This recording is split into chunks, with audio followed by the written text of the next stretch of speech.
Proyek konstruksi terbesar di seluruh dunia, kini mulai terbentuk. Inilah The Line milik Arab Saudi. Sejak diumumkan kembali pada tahun 2021, banyak yang mempertanyakan apakah sesuatu sebesar ini benar-benar dapat dibangun. Sebuah kota yang tingginya 500 meter dan membentang sepanjang 170 km melintasi gurun. Banyak yang beranggapan bahwa proyek ini tidak berjalan sesuai rencana, tetapi citra satelit terkini di lokasi tersebut mengungkap bahwa pembangunan masih berlangsung. Jadi apa sebenarnya yang telah mereka bangun sejauh ini? Dan apakah proyek ini masih sesuai rencana dan akan selesai pada tahun 2030?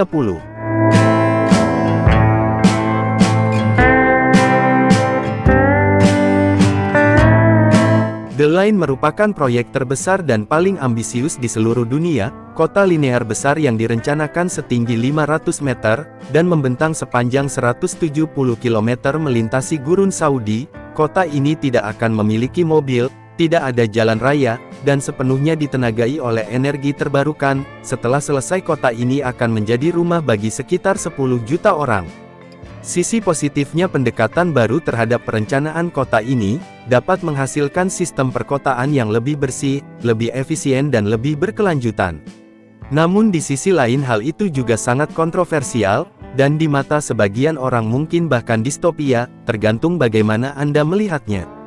Lini ini merupakan bagian dari neon megaproyek, yang bahkan lebih besar yang menjadi berita utama di seluruh dunia, karena rencananya yang futuristik dan terkadang benar-benar gila. Hal inilah yang telah menarik seluruh perhatian global, entah ke arah yang lebih baik atau ke arah yang lebih buruk. Ketika proyek ini pertama kali diumumkan pada tahun 2021, kedengarannya terlalu gila untuk menjadi kenyataan, dan sejujurnya bahkan hingga hari ini, hal itu masih terdengar sama gilanya seperti 4 tahun lalu.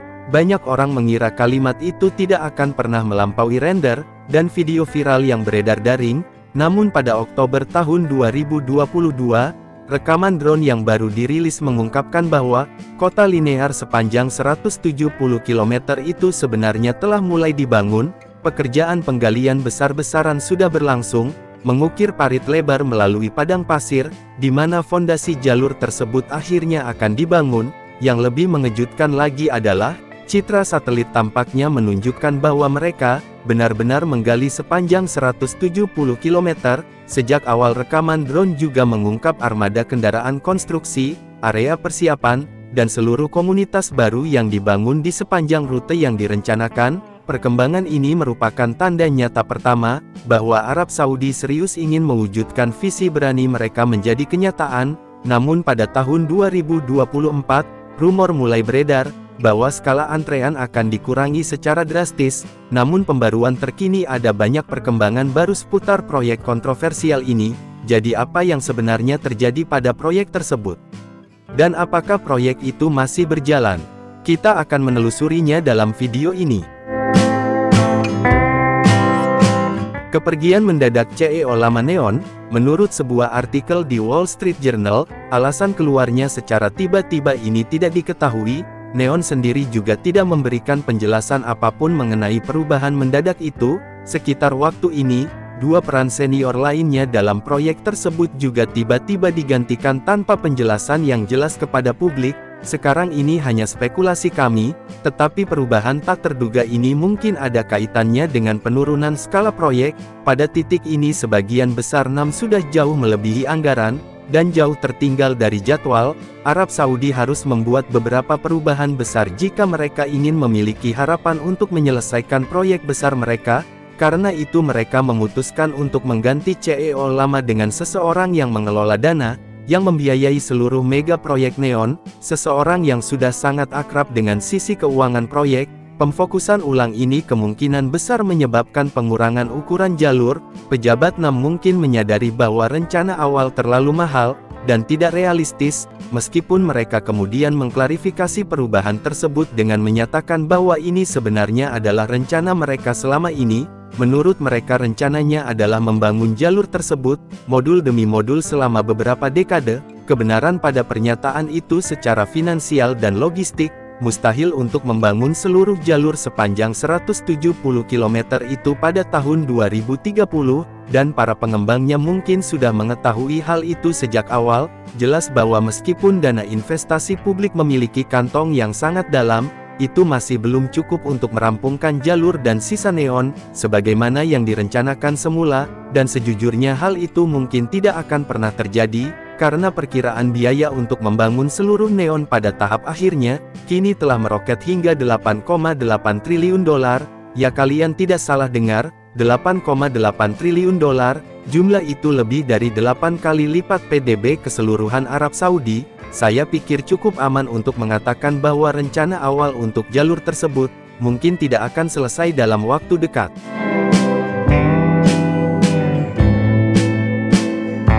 Fase pertama jalur tersebut tahap pertama akan mencakup apa yang disebut marina tersembunyi, serta stadion neon yang akan menjadi salah satu tempat penyelenggaraan Piala Dunia FIFA 2034. Tahap 1 akan mencakup 3 modul yang panjangnya setidaknya 800 meter, dan tinggi 500 meter. Saya tahu ini seharusnya versi skala kecil, tetapi bahkan pada ukuran ini, proyeknya masih cukup gila. Marina tersembunyi itu tidak akan berlokasi di Teluk Aba, sebaliknya dibangun di dekat area GAL yang kami sebutkan sebelumnya, dan itu akan sepenuhnya buatan manusia. Penggalian di jalur ini sebelumnya sudah berlangsung sejak tahun 2023, berdasarkan citra satelit yang dapat kita lihat saat ini.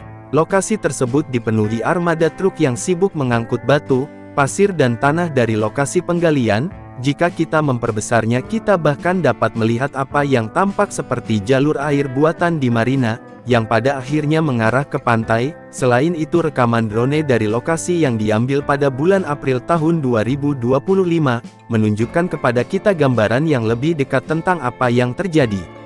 Di masing-masing dari 3 modul fase pertama jalur tersebut, modul 45 tampaknya berjalan lancar dengan pekerjaan beton yang telah dimulai di lokasi. Mesin pemancang sudah ada di seluruh area, yang menunjukkan bahwa penggalian pada modul ini telah mencapai tonggak penting. Modul 46 telah mengalami pengerjaan paling banyak, karena seharusnya menjadi bagian jalur di mana marina tersebut akan memotong seluruh struktur. Disinilah stadion neon akan dibangun, sekitar 350 meter di atas tanah. Pikirkan itu sejenak, tempat berlangsungnya Piala Dunia dibangun 350 meter di udara, di dalam gedung pancakar langit. Memikirkannya gila, rasanya seperti meremehkan latihan. Pemancangan tiang pancang terbesar di dunia juga sedang dilakukan di sini, karena lebih dari 16.000 tiang pancang individu akan ditempatkan hanya untuk fase pertama jalur ini saja. Sebagai konteks, Burj Khalifah di Dubai hanya membutuhkan 192 tiang pancang untuk dibangun. Terakhir, modul 47 tampaknya paling kurang maju dari ketiganya, karena pekerjaan penggalian di lokasi tersebut masih dalam tahap awal pengembangan. Selain 3 modul utama, perkembangan penting lainnya di lokasi konstruksi adalah pengaturan pengeringan, sistem besar, pompa, saluran reservoir, dan pipa yang dirancang untuk menjaga air tanah keluar dari parit penggalian. Sebelum pekerjaan pada pondasi itu sendiri dapat dimulai, seluruh sistem ini juga dapat dilihat dengan jelas di Google Maps, di mana Anda dapat melacak dengan sempurna bagaimana air diangkut dari lokasi penggalian, hingga ke Laut Merah.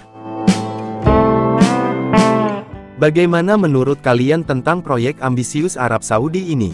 Sekarang mari kita lanjut di pembahasan lainnya.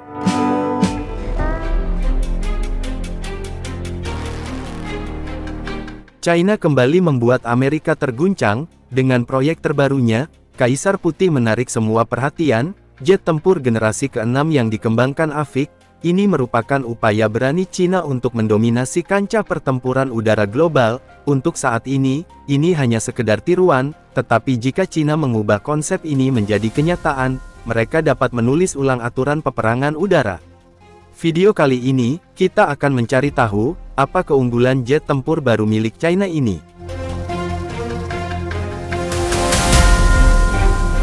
Selama bertahun-tahun, China telah mencoba menutup kesenjangan teknologi militer dengan Amerika Serikat. China memulai penelitian awal pada pesawat generasi ke-6, pada tahun 2010-an, dengan rencana untuk menambahkannya ke armadanya pada tahun 2013. Dengan pesawat tempur Kaisar Putih, Cina memberi isyarat bahwa ia ingin mendominasi langit. Hal ini dapat meningkatkan kemampuan tempur udara Cina secara signifikan, berpotensi menyaingi atau bahkan melampaui Amerika Serikat dan sekutunya. Dengan teknologi canggihnya, negara ini mungkin juga dapat memperluas pengaruhnya ke luar angkasa, memberinya keuntungan krusial dan peperangan berbasis luar angkasa di masa depan.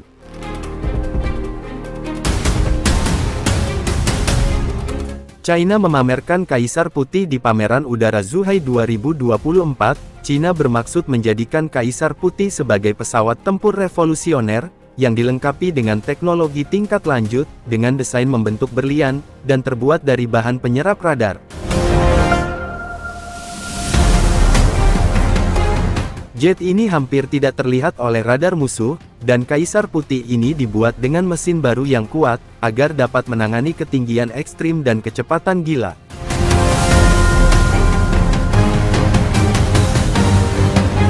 Jika China berhasil, jet ini mungkin terbang dengan kecepatan hipersonik, dan bahkan mencapai tepi luar angkasa, mengubah masa depan pertempuran udara, mencakup peperangan yang digerakkan oleh sistem AI, yang memungkinkan jet tersebut bereaksi lebih cepat daripada pilot manusia.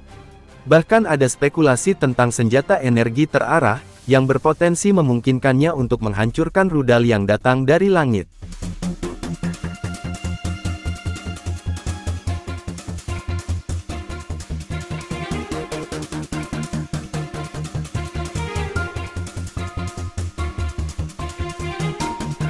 Dirancang untuk beroperasi baik berawak maupun tak berawar, ia dapat menjadi mesin perang fleksibel, yang mampu beradaptasi dengan tujuan misi yang berbeda-beda.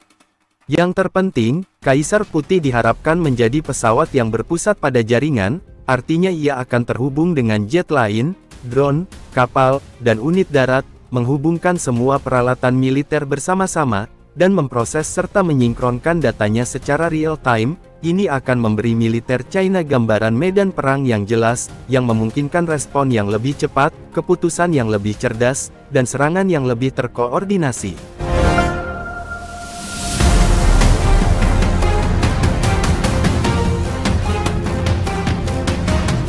Kaisar Putih juga dapat bertindak seperti satelit militer untuk peperangan luar angkasa. Kemampuan peluncurannya yang cepat akan memungkinkan Cina menyebarkannya ke luar angkasa dengan cepat, meningkatkan pengaruhnya di orbit dan memberinya keunggulan dalam operasi luar angkasa.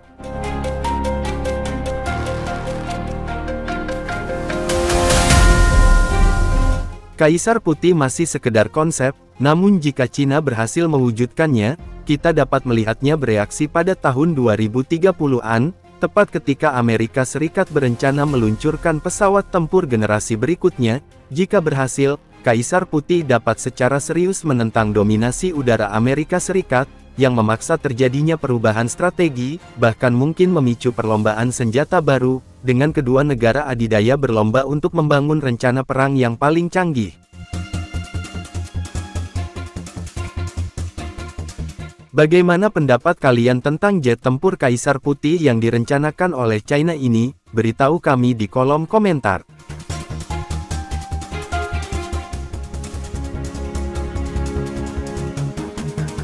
Setelah kita membahas jet tempur generasi ke-6 China tadi, Mimi